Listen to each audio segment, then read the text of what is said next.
যে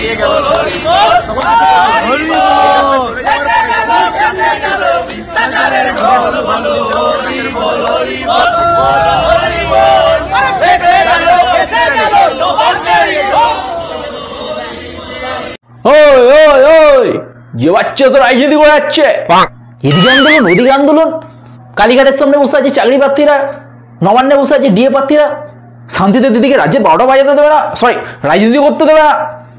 দিদি আসছে, দিদির মাথা কিন্তু খুব গরম আছে। চলো চলো পাতলা হয়ে যাও, দিদি আসার আগে পাতলা হয়ে যাও। একদিকে যখন চাকরি প্রার্থীদের রীতিমতো নিয়ে যাওয়া হচ্ছে, অন্যদিকে চাকরি প্রার্থীদের যে দাবি, সেই দাবি এই মুহূর্তে জুতোর পায়ের তলায় ছিল।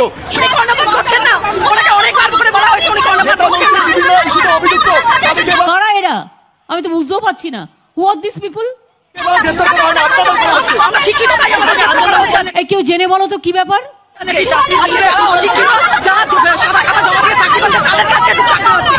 এই বসুন তো, বসুন। আপনারা সব জায়গায় গিয়ে এরকম করেন, বসুন বসুন। প্রতি জায়গায় গিয়ে এরকম বদমাইশি করেন 2-4 জন, বসুন। শিখিয়ে নিয়ে আসে কেউ। যেহেতু এই রাজ্যের প্রত্যেকের মুখ্যমন্ত্রী, এরা কি কোনো চুরি ডাকাতি রাহাজানি কিছু করেছে যেভাবে দুষ্কৃতীর মতো টানতে টানতে প্রেজেন্ট তোলা হলো? কেন তাদেরকে বুঝিয়ে সুঝিয়ে একটা বৈঠকের ব্যবস্থা করা গেল না? তারা দীর্ঘদিন ধরে চাকরি নেই পথে রয়েছেন, ডিএ আন্দোলনকারীরা দীর্ঘদিন ধরে পথে রয়েছেন। তাদের কথা শোনার জন্য এই রাজ্যে কেউ নেই? এই রাজ্যের মুখ্যমন্ত্রী তাদের কথা শোনার জন্য সময় বের করতে পারেন না? আমি এদের কোথা থেকে স্থায়ী চাকরি করব? এ তো আমার হাতে নেই। আমায় কোর্ট করতেও দেবে না, আমি চাইলেও করতে দেবে না। আপনারা ব্যাপারগুলো বুঝুন। না না, সময়টার দিক ভালো দেখছে না। আন্দোলনের সংখ্যা কি বেড়ে গেছে মাইরি? যে বাচ্চা এসে আন্দোলন করছে। না না, কি চাই আপনাদের? চাকরি চাই, ডিএ চাই, তাই তো? আরে দিদি আমাদের সান্তা ক্লজ। ক্লাস 9-এ সাইকেলও পাবেন, ক্লাস 12-এ উঠলে 10,000 টাকার স্মার্টফোনও পাবেন, লক্ষ্মী ভান্ডার দিচ্ছে, মোবাইল দিচ্ছে, সাইকেল দিচ্ছে, এমন কি মরে গেলে 2,000 টাকা পাবেন। কি কি কি কি কি আরে বলুন, কি মরে গেলে 2,000 টাকা পাবেন। সামান্য 46% নাকি ডিএ দিতে পারবে না? দিদি একবার মুখটা খোলো তো, দেখুন কত % ডিএ আপনাদের দিচ্ছে দিদি। আপনারা শুনলে খুশি হবেন। আমরা প্রতি বছরই কিছু না কিছু করি। এই বছরে গভর্নমেন্ট, আমরা অলরেডি আগে 125% ডিএ অ্যানাউন্স করেছিলাম। কি কি কি কি কি আরে বলুন, কি আগে 125% ডিএ অ্যানাউন্স করেছিলাম। 1,66,000 ভয় পেয়ে তোতলাবি না, শুনতে খারাপ লাগে। Sorry, rupees 1,66,66,665। अरे कहना क्या चाहते हो? ये मुंह से सुपारी निकाल के बात कर रहे बाबा। इसके मुंह में पैदाइशी सुपारी है, ये तोतला है। 11 থেকে 19 পর্যন্ত দেওয়া হয়েছে টাকা। কম টাকা দেওয়া হয়নি। 1,66,665 টাকা এর জন্য দেওয়া হয়েছিল 125% যখন ছিল। কিন্তু তার মধ্যে অ্যাড হবে আমরা another instalment of 4% DA from 1 January 24 to around 14 lakhs government employees, সবাই কিন্তু এটা পাবে। বলেছিলাম দিদি সান্তা ক্লজ। কেন্দ্র 46% ডিএ দিচ্ছে, দিদি অলরেডি 125% দিয়ে বসে আছে, তার উপরে আবার 4%। मैं तो तेरे को हरामी समझता था, तो राम निकला रे, देव मानुष निकला। ক্যালকুলেশন না জানলে সেটা আপনাদের ফল। এর জন্য আপনাকে পিসি চন্দ্র নাগের পাটিগণিত এবং অভিষেক সিলের বীজগণিতটা আপনাকে পড়তে হবে, এবং শ্রীধরের সূত্রটা মুখস্থ করলে তবেই ক্যালকুলেশন মাথায় ঢুকবে। পে কমিশন আছে, এটা আমরা এক্সট্রা দিই, কারণ সেন্ট্রাল গভর্নমেন্টের পে কমিশন ওদের সেটা নেই, ওদের ডিএটা আছে। ওদের সার্ভিস রুল আলাদা, আমাদের সার্ভিস রুল আলাদা। সুতরাং আমাদের কাছে এটা ম্যান্ডেটরি নয়, ইটস অপশন। তার সত্ত্বেও আমরা দিয়ে যাই, কারণ আমাদের কর্মচারীরা দিনরাত পরিশ্রম করে, তাই তাদের ভালো ভেবেই আরো 4% ডিএ বাড়ানো হলো। এটা 1 জানুয়ারি থেকে কার্যকরী হবে। New year happy new year gift to আমার সমস্ত এমপ্লয়ি। বোকা লোক, পাগল ছাগল লোক, কথা বলতে পারে, কথা আটকে যায়, ম্যায় করে, গায় করে। কেন্দ্র আলাদা, কেন্দ্র সবকিছু আলাদা। কেন্দ্র আলাদা দেশ, রাজ্য আলাদা দেশ, ঠিক আছে? ওখানকার আইন কানুন, এখানকার আইন কানুন সম্পূর্ণ আলাদা, তাই কেউ মিসলিড হবেন না। মনে রাখবেন এটা কিন্তু অপশনাল, ম্যান্ডেটারি নয়। ম্যান্ডেটারি একমাত্র দিদি নবান্নের 14 তলায় থাকাটা। দিদি তো চলে যাবে, দিদি যাবে না, দিদি থাকবে। তুমি জেনে রেখে দিও মোদিবাবু, তুমি যাবে আগামী দিন। তাই অপশনাল, সোনামুখ করে যা দিয়েছেন তাই নেন, বেশি ঘেউ ঘেউ করবেন না। কে যেন বলছিল অন্যান্য রাজ্য কেন্দ্রীয় হারে ডিএ দিচ্ছে, 46% ডিএ দিচ্ছে অন্যান্য রাজ্য, কেউ 38, কেউ 34। দিদি 125% প্লাস 4%, 129% ডিএ দিচ্ছে। এই আনন্দে দিদি হ্যাপি নিউ ইয়ার হ্যাপি হয়ে গেছে একদম।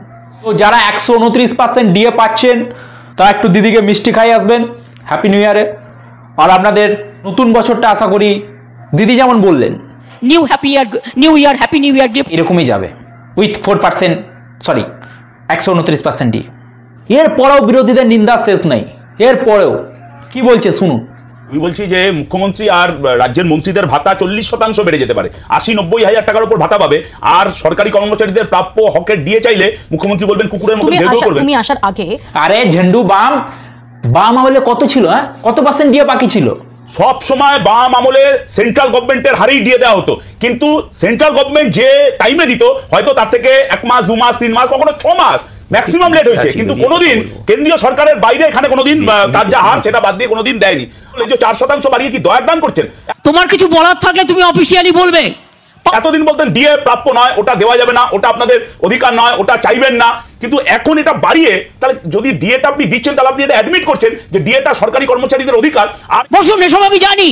আর এই সরকারি কর্মচারীদের ব্যবহার করে আপনি আপনার যাবতীয় সরকারি কাজ সেই কাজগুলোকে সফল করেন, তারপর সেগুলোর বিজ্ঞাপন করে বেড়ান। সে কন্যাশ্রী থেকে শুরু করে যা হয় দুয়ারে সরকার এখন সব ভেঙে পড়েছে। আর সরকারি কর্মচারীদের এই মূল্য বৃদ্ধির সঙ্গে সাজুজ্য রেখে যে মহার্ঘ ভাতা দেওয়ার কথা সেটা ধাপ্পা মেরে সেই টাকা মেরে দিয়ে উনি খেলা মেলা তোলা করবেন, এটা চলতে পারে। দেখো বোঝো অবস্থা, সিপিএম এর মিটিংয়েও পাঠিয়ে দেবো, চালাকি বুঝিয়ে দেবো। ডিএটাকে প্রায় বক্সিস টিপসের সঙ্গে তুলনা করলেন যে ইচ্ছে হয়েছে খুশি হয়েছে দিচ্ছি, খুশি করে দিচ্ছি। হ্যাঁ, প্রথম কথা হচ্ছে এই মুখ্যমন্ত্রী আপনাদের আর্কাইভ তখনও নিশ্চয়ই 24 ঘন্টা ছিল, যখন বিরোধী নেত্রী ছিলেন তখনই ধর্মতলায় দাঁড়িয়ে তিনি চিৎকার করে বলেছিলেন হয় কেন্দ্রীয় সরকারি আরে দিয়ে দাও, নয় সরকার তুমি নিপাত যাও। আজকে এখানে বসে তার প্রতিনিধিরা বলছে যে মৌলিক অধিকার অমুক অধিকার তমুক অধিকার, যেদিন এগুলো বলেছিলেন সেগুলো মনে ছিল না? কি মিথ্যেবাদী লোক ভাই, এত মিথ্যে কথা বলে লজ্জা করে না? আমি সব দেখাই, বড় স্টেটের কথা বাদ দিলাম, ছোট ছোট স্টেট তারা যদি মুখ্যমন্ত্রীর চোখে আঙুল দিয়ে দেখিয়ে দিতে পারে যে তারা প্রায় কেন্দ্রীয় সরকারি হারে দিয়ে দিতে পারছে, তাহলে এই রাজ্যে এত বড় রাজ্যে দাঁড়িয়ে সেখানে মুখ্যমন্ত্রী কেন দিতে পারছেন না 12 বছর সরকারে থাকার পর? সেটা এক্ষুনি বৈশাখা বলছিলেন যে ভাতা দিয়েছে, মানে লক্ষ্মী ভান্ডার দিয়েছে, স্বাস্থ্যসাথী, তারপরে কন্যাশ্রী রূপশ্রী দিয়েছে, মানে অনেকটা হচ্ছে তোমাকে জামা দিয়েছি তাই তোমাকে আমি প্যান্ট পরতে দেবো না, এই জাতীয় কথা বলা যায় না। কারণ ডিএটা কেউ দয়ার দান নয়, ডিএটা হচ্ছে মানুষের অধিকার। বললে আমায় বললেও আমি করবো না, আমি এদিকে ভীষণ টাপ হচ্ছে। শশীদি বললেন উনি সকলের জন্য ভালো করেন না। দিদি, উনি সকলের জন্য ভালো করেন না, উনি আপনার জন্য ভালো করেছেন, আপনার মাইনেটা 3 গুণ করে দিয়েছেন, তাই আপনার জন্য ভালো হয়েছে, সকলের জন্য ভালো হয়নি। ছেলের হাতের মোয়া বাংলা চালাবে। সব গুজব, সব গুজব। বিরোধীদের এই সব গুজবে একদম কান দেবেন না। এই চাই ওই চাই, এই দাও ওই দাও, পোষায় আর না, যতই দাও ততই চাই, তো মহা মুশকিল। আমি কোত্থেকে দেবে দিদিয়া, কোত্থেকে দেবে? লক্ষ্মীর ভান্ডারে কারিগরি টাকা চলে যাচ্ছে, মোবাইল ফোনে কারিগরি টাকা চলে যাচ্ছে, সাইকেল বিলিতে টাকা চলে যাচ্ছে, এরপরে পার্টিটাও তো চালাতে হবে, মিটিং মিছিল সভা টভা, বহুত খরচা বহুত খরচা। আর ইনকামটা কি আছে? হ্যাঁ, রাজ্যের ইনকামটা কি আছে? রাজ্যের নিজস্ব কিছু ট্যাক্স থাকে, সেই ট্যাক্স থেকে টাকা আসে, তার মধ্যে ম্যাক্সিমামটাই যুগ যুগ জিও মাতাল্লা চালায়, সব থেকে বেশি ট্যাক্স ওটা থেকেই আসে। এছাড়া আরও বিভিন্ন রকম ট্যাক্স আছে, টোল ট্যাক্স, এই ট্যাক্স ওই ট্যাক্স, বাকি কেন্দ্র যে জিএসটি নিয়ে যায় সেখান থেকে একটা রিটার্ন দেয়, সেখানেও হিসাবের গন্ডগোলের জন্য সেই টাকাটাও আসছে না। রাজ্যে কোনো কোম্পানি, ম্যানুফ্যাকচারিং কোম্পানি কোনো হাব নেই যে সেখান থেকে জিনিসপত্র বিক্রি করে এক্সপোর্ট করে টাকা পয়সা আসবে, রেভিনিউ আসবে, সেরকমও নেই। আর কত ধার করবে? কেন্দ্রের কাছে ধার, ওয়ার্ল্ড ব্যাংকের কাছে ধার, IMF এর কাছে ধার, এবার বলবেন কিডনি বিক্রি করে হলেও আমাদের দিতে হবে। তো আপনারা তো জানেন যে দিদির শরীরের অর্ধেক পার্টস নেই, সিপিএমরা ভেঙে গুড়িয়ে দিয়েছে, সব অপারেশন করে বাদ দিতে হয়েছে। সো যা পেয়েছেন সেটাতে খুশি থাকুন, নাহলে আবার উন্নয়ন লাঠি হাতে দাঁড়িয়ে পড়লে আবার মুশকিল হবে কিন্তু, ঠিক আছে? বাস বেদাক্কা বেরিয়ে দেবে এক ধার থেকে মাথা থেকে পা পর্যন্ত, কেমন লাগবে? লাস্টে শুধু দিদির কাছে এইটুকুনি রিকোয়েস্ট করব যে মানে লজ্জায় আর বলতেও পারছি না, কত আর চাইবো। দেখুন দিদি, ডিএটা কিছুটা কম দিলেও হবে, মানে ডিএটা দিলে তাদের সুবিধা হয়, কিন্তু না দিলে তারা না খেতে পেয়ে মরে যাবে, তাদের চলে যাবে কষ্ট করে হলো। কিন্তু যারা যোগ্য চাকরি প্রার্থী তারা চাকরিটা না পেলে তাদের ঘরের চুলোটা হয়তো চলবে না, পেটে টান পড়বে। যোগ্য সাদা খাতা জমা দেওয়া প্রার্থীদের সরিয়ে যদি এই অযোগ্য প্রার্থীদের যারা রাস্তায় বসে আছে তাদেরকে যদি একটু ব্যবস্থা করে দেওয়া হয়, মানে প্রার্থী চাওয়া হয়ে যাচ্ছে তবু যদি এইসব লক্ষ্মী ভান্ডার ম্যানেজ ট্যানেজ করে যদি করা যায় দিদি, তাহলে খুব উপকৃত হব। একটু দেখবেন। আমি একটা কথা বলি, বলো, তোমাদের আমি আর বলতে দিচ্ছি না। তার কারণ হচ্ছে এমনি লক্ষ্মীর ভান্ডার, স্টুডেন্টস ক্রেডিট কার্ড, এতে আমার হাজার হাজার কোটি টাকা চলে যাচ্ছে, কোথা থেকে জোগাড় করবো ঠিক নেই। এখন নতুন করে কিছু চাইবে না, 2 বছর কিছু চাইবে না, পরে আবার দেখবো, বসো। তো এই ছিল আজকের ভিডিও ভালো লাগলে অবশ্যই লাইক, শেয়ার এবং চ্যানেলে নতুন থাকলে সাবস্ক্রাইব করে পাশে থাকা বেল আইকনটা প্রেস করে দেবেন। দেখা হচ্ছে নতুন ভিডিওর সাথে, ততক্ষণ ভালো থাকবেন, সুস্থ থাকবেন। জয় হিন্দ। শুভরাত্রি।